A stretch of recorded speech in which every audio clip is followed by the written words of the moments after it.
അധ്യായം 7. ഇതിനുശേഷം ഭൂമിയുടെ 4 കോണുകളിൽ 4 ദൂതന്മാർ നിൽക്കുന്നത് ഞാൻ കണ്ടു. കരയിലോ കടലിലോ വൃക്ഷങ്ങളിലോ വീശാതിരിക്കാൻ ഭൂമിയിലെ 4 കാറ്റുകളെയും അവർ പിടിച്ചു നിർത്തിയിരുന്നു. വേറൊരു ദൂതൻ ജീവിക്കുന്ന ദൈവത്തിന്റെ മുദ്രയുമായി സൂര്യൻ ഉദിക്കുന്ന ദിക്കിൽ നിന്ന് ഉയർന്നു വരുന്നത് ഞാൻ കണ്ടു. കരയ്ക്കും കടലിനും നാശം ചെയ്യാൻ അധികാരം നൽകപ്പെട്ട ആ 4 ദൂതന്മാരോട് അവൻ ഉറച്ച സ്വരത്തിൽ വിളിച്ചു പറഞ്ഞു: ഞങ്ങൾ നമ്മുടെ ദൈവത്തിന്റെ ദാസരുടെ നെറ്റിത്തടത്തിൽ മുദ്രകുത്തി തീരുവോളം നിങ്ങൾ കരയോ കടലോ വൃക്ഷങ്ങളോ നശിപ്പിക്കരുത്. മുദ്രിതരുടെ എണ്ണം ഞാൻ കേട്ടു. ഇസ്രായേൽ മക്കളുടെ എല്ലാ ഗോത്രങ്ങളിലും നിന്ന് ആകെ 144,000. യൂദാ ഗോത്രത്തിൽ നിന്ന് മുദ്രിതർ 12,000. റൂബൻ ഗോത്രത്തിൽ നിന്ന് 12,000. ഗാദ് ഗോത്രത്തിൽ നിന്ന് 12,000. ആഷേർ ഗോത്രത്തിൽ നിന്ന് 12,000. നഫ്താലി ഗോത്രത്തിൽ നിന്ന് 12,000. മനാസെ ഗോത്രത്തിൽ നിന്ന് 12,000. ശിമയോൻ ഗോത്രത്തിൽ നിന്ന് 12,000. ലേവി ഗോത്രത്തിൽ നിന്ന് 12,000. ഇസാക്കർ ഗോത്രത്തിൽ നിന്ന് 12,000. സെബുലോൺ ഗോത്രത്തിൽ നിന്ന് 12,000. ജോസഫ് ഗോത്രത്തിൽ നിന്ന് 12,000. ബെഞ്ചമിൻ ഗോത്രത്തിൽ നിന്നും മുദ്രിതർ 12,000. ഇതിനുശേഷം ഞാൻ നോക്കിയപ്പോൾ ഇതാ എണ്ണി തിട്ടപ്പെടുത്താൻ ആർക്കും സാധിക്കാത്ത ഒരു വലിയ ജനക്കൂട്ടം. അവർ സകല ജനതകളിലും ഗോത്രങ്ങളിലും രാജ്യങ്ങളിലും ഭാഷകളിലും നിന്നുള്ളവർ. അവർ വെള്ള അങ്കിയണിഞ്ഞ് കൈകളിൽ കുരുത്തോലയുമായി സിംഹാസനത്തിന് മുമ്പിലും കുഞ്ഞാടിന്റെ മുമ്പിലും നിന്നിരുന്നു. അവർ ഉച്ചത്തിൽ വിളിച്ചു പറഞ്ഞു: സിംഹാസനാരൂഢനായ നമ്മുടെ ദൈവത്തിന്റെയും കുഞ്ഞാടിന്റെയും പക്കലാണ് രക്ഷ. ദൂതന്മാരെല്ലാം സിംഹാസനത്തിനും ശ്രേഷ്ഠന്മാർക്കും 4 ജീവികൾക്ക് ചുറ്റും നിന്നു. അവർ സിംഹാസനത്തിന് മുമ്പിൽ കമിഴ്ന്നു വീണ് ദൈവത്തെ ആരാധിച്ചുകൊണ്ട് പറഞ്ഞു: ആമേൻ. നമ്മുടെ ദൈവത്തിന് സ്തുതിയും മഹത്വവും ജ്ഞാനവും കൃതജ്ഞതയും ബഹുമാനവും അധികാരവും ആധിപത്യവും എന്നേക്കും ഉണ്ടായിരിക്കട്ടെ. ആമേൻ. ശ്രേഷ്ഠന്മാരിലൊരുവൻ എന്നോട് ചോദിച്ചു: വെള്ളയങ്കി അണിഞ്ഞ ഇവർ ആരാണ്? ഇവർ എവിടെ നിന്ന് വരുന്നു? ഞാൻ മറുപടി പറഞ്ഞു: പ്രഭു, അങ്ങേക്കറിയാമല്ലോ. അപ്പോൾ അവൻ പറഞ്ഞു: ഇവരാണ് വലിയ ഞെരുക്കത്തിൽ നിന്ന് വന്നവർ, കുഞ്ഞാടിന്റെ രക്തത്തിൽ തങ്ങളുടെ വസ്ത്രങ്ങൾ കഴുകി വെളുപ്പിച്ചവർ. അതുകൊണ്ട് ഇവർ ദൈവത്തിന്റെ സിംഹാസനത്തിന് മുമ്പിൽ നിൽക്കുകയും അവിടുത്തെ ആലയത്തിൽ രാപകൽ അവിടുത്തെ ശുശ്രൂഷിക്കുകയും ചെയ്യുന്നു. സിംഹാസനസ്ഥൻ തന്റെ സാന്നിധ്യത്തിന്റെ കൂടാരത്തിൽ അവർക്ക് അഭയം നൽകും. ഇനിയൊരിക്കലും അവർക്ക് വിശക്കുകയോ ദാഹിക്കുകയോ ഇല്ല. വെയിലോ ചൂടോ അവരുടെ മേൽ പതിക്കുകയില്ല. എന്തെന്നാൽ സിംഹാസന മധ്യത്തിലിരിക്കുന്ന കുഞ്ഞാട് അവരെ മേയിക്കുകയും ജീവജലത്തിന്റെ ഉറവകളിലേക്ക് നയിക്കുകയും ചെയ്യും. ദൈവം അവരുടെ കണ്ണുകളിൽ നിന്ന് കണ്ണീർ തുടച്ചു നീക്കും. അധ്യായം 8. അവൻ 7ാമത്തെ മുദ്ര പൊട്ടിച്ചപ്പോൾ അരമണിക്കൂറോളം സ്വർഗത്തിൽ നിശബ്ദതയുണ്ടായി. ദൈവസന്നിധിയിൽ നിന്നിരുന്ന 7 ദൂതന്മാരെ ഞാൻ കണ്ടു. അവർക്ക് 7 കാഹളങ്ങൾ നൽകപ്പെട്ടു. മറ്റൊരു ദൂതൻ സ്വർണം കൊണ്ടുള്ള ഒരു ധൂപകലശവുമായി ബലിപീഠത്തിന് മുമ്പിൽ വന്നു നിന്നു. സിംഹാസനത്തിന് മുമ്പിലുള്ള ബലിപീഠത്തിന്മേൽ എല്ലാ വിശുദ്ധരുടെയും പ്രാർത്ഥനയോടൊപ്പം അർപ്പിക്കാനായി ധാരാളം പരിമളദ്രവ്യം അവന് നൽകപ്പെട്ടു.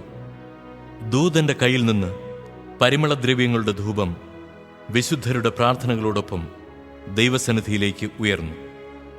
ദൂതൻ ധൂപകലശമെടുത്ത് ബലിപീഠത്തിലെ അഗ്നി കൊണ്ട് നിറച്ച് ഭൂമിയിലേക്ക് എറിഞ്ഞു. അപ്പോൾ ഇടിമുഴക്കങ്ങളും ഉച്ചഘോഷങ്ങളും മിന്നൽ പിണറുകളും ഭൂമികുലുക്കവും ഉണ്ടായി. 7 കാഹളങ്ങൾ പിടിച്ചിരുന്ന 7 ദൂതന്മാർ അവ ഊതാൻ തയ്യാറായി. 1-ാമൻ കാഹളം മുഴക്കി. അപ്പോൾ രക്തം കലർന്ന തീയും കന്മഴയുമുണ്ടായി. അത് ഭൂമിയിൽ പതിച്ചു. ഭൂമിയുടെ 1/3 ഭാഗം വെന്തെറിഞ്ഞു. വൃക്ഷങ്ങളിൽ 1/3 കത്തിച്ചാമ്പലായി. പച്ചപ്പുല്ല് മുഴുവനും കത്തിയെരിഞ്ഞുപോയി. 2-ാമത്തെ ദൂതൻ കാഹളം മുഴക്കി. തീപിടിച്ച വലിയ മല പോലെ എന്തോ ഒന്ന് കടലിലേക്ക് എറിയപ്പെട്ടു.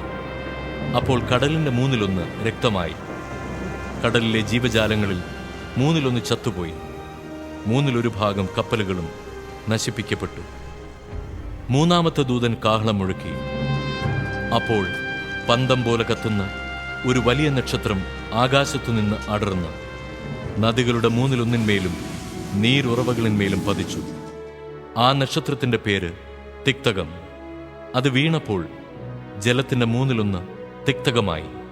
ഈ ജലത്താൽ അനേകം പേർ മൃതിയടഞ്ഞു, കാരണം അത് കയ്പുള്ളതാക്കപ്പെട്ടിരുന്നു. നാലാമത്തെ ദൂതൻ കാഹളം മുഴക്കി. അപ്പോൾ സൂര്യന്റെ മൂന്നിലൊന്നും ചന്ദ്രന്റെ മൂന്നിലൊന്നും നക്ഷത്രങ്ങളുടെ മൂന്നിലൊന്നും തകർക്കപ്പെട്ടു. തന്മൂലം അവയുടെ മൂന്നിലൊന്ന് ഇരുണ്ടുപോയി. പകലിന്റെ മൂന്നിലൊന്നും ഇരുണ്ടുപോയി, അതുപോലെ തന്നെ രാത്രിയുടെ മൂന്നിലൊന്നും. പിന്നെ മധ്യാകാശത്തിൽ പറക്കുന്ന ഒരു കഴുകനെ ഞാൻ കണ്ടു. വലിയ സ്വരത്തിൽ അത് ഇങ്ങനെ വിളിച്ചു പറയുന്നതും കേട്ടു: ഇനിയും കാഹളം മുഴക്കാനിരിക്കുന്ന 3 ദൂതന്മാരുടെ കാഹളധ്വനി മൂലം ഭൂവാസികൾക്ക് ദുരിതം, ദുരിതം, ദുരിതം. അധ്യായം 9. അഞ്ചാമത്തെ ദൂതൻ കാഹളം മുഴക്കി. അപ്പോൾ ആകാശത്തുനിന്ന് ഭൂമിയിലേക്ക് ഒരു നക്ഷത്രം വീഴുന്നത് ഞാൻ കണ്ടു. പാതാളഗർത്തത്തിന്റെ താക്കോൽ അതിന് നൽകപ്പെട്ടു. അത് പാതാളഗർത്തം തുറന്നു.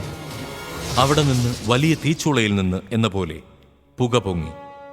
ആ പുക കൊണ്ട് സൂര്യനും അന്തരീക്ഷവും ഇരുണ്ടുപോയി. ആ പുകയിൽ നിന്ന് വെട്ടുക്കിളികൾ ഭൂമിയിലേക്ക് പുറപ്പെട്ടു വന്നു. ഭൂമിയിലെ തേളുകളുടേതുപോലുള്ള ശക്തി അവയ്ക്ക് നൽകപ്പെട്ടു. നെറ്റിയിൽ ദൈവത്തിന്റെ മുദ്രയില്ലാത്ത മനുഷ്യരെ അല്ലാതെ മറ്റാരെയും ഭൂമിയിലെ പുല്ലിനെയോ പച്ചച്ചെടികളെയോ വൃക്ഷങ്ങളെയോ ഉപദ്രവിക്കരുതെന്ന് അവയോട് കൽപ്പിച്ചു. മനുഷ്യരെ കൊല്ലാനല്ല, 5 മാസം പീഡിപ്പിച്ച് ഞെരുക്കാനാണ് അവയ്ക്ക് അനുവാദം നൽകപ്പെട്ടത്. അവരുടെ പീഡനമാകട്ടെ തേള് കുത്തുമ്പോഴത്തേതുപോലെ തന്നെ.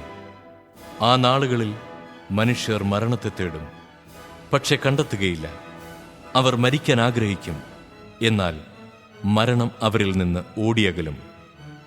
വെട്ടുക്കിളികൾ പടക്കോപ്പണിഞ്ഞ കുതിരകൾക്ക് സദൃശമായിരുന്നു. അവയുടെ തലയിൽ സ്വർണ്ണ കിരീടം പോലെ എന്തോ ഒന്ന്, മുഖം മനുഷ്യമുഖം പോലെയും.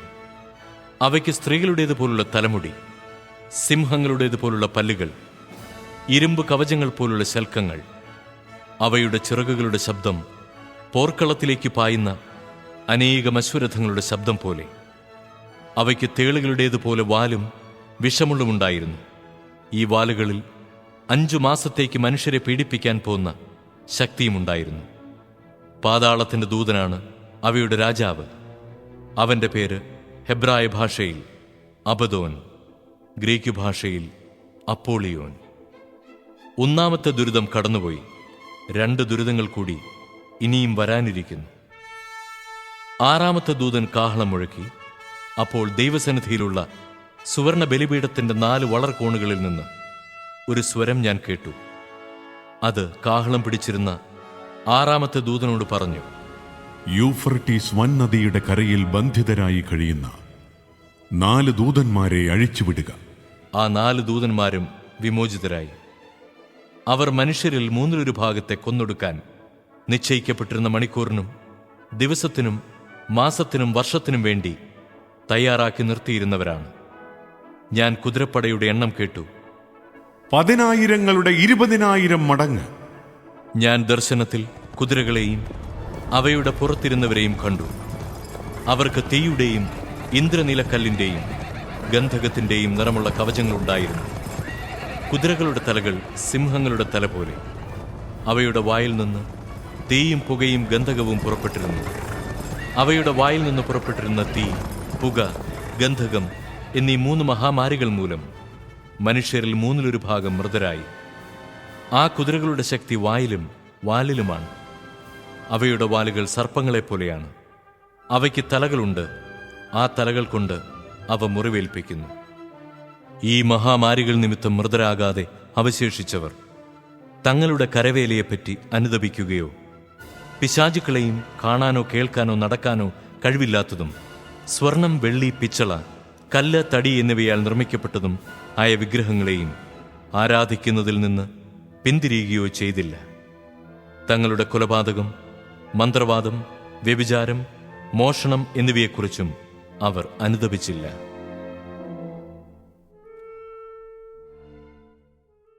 അധ്യായം 10.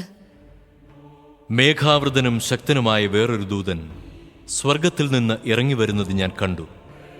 അവന്റെ ശിരസിനു മീതെ മഴവില്ല്, മുഖം സൂര്യനെ പോലെ, പാദങ്ങൾ അഗ്നിസ്തംഭങ്ങൾ പോലെയും. അവന്റെ കയ്യിൽ നിവർത്തിയ ചെറിയൊരു ഗ്രന്ഥച്ചുരുൾ ഉണ്ടായിരുന്നു. അവൻ വലത്തുകാൽ കടലിലും ഇടത്തുകാൽ കരയിലും ഉറപ്പിച്ചു. സിംഹഗർജനം പോലെ ഭയങ്കര സ്വരത്തിൽ അവൻ വിളിച്ചു പറഞ്ഞു.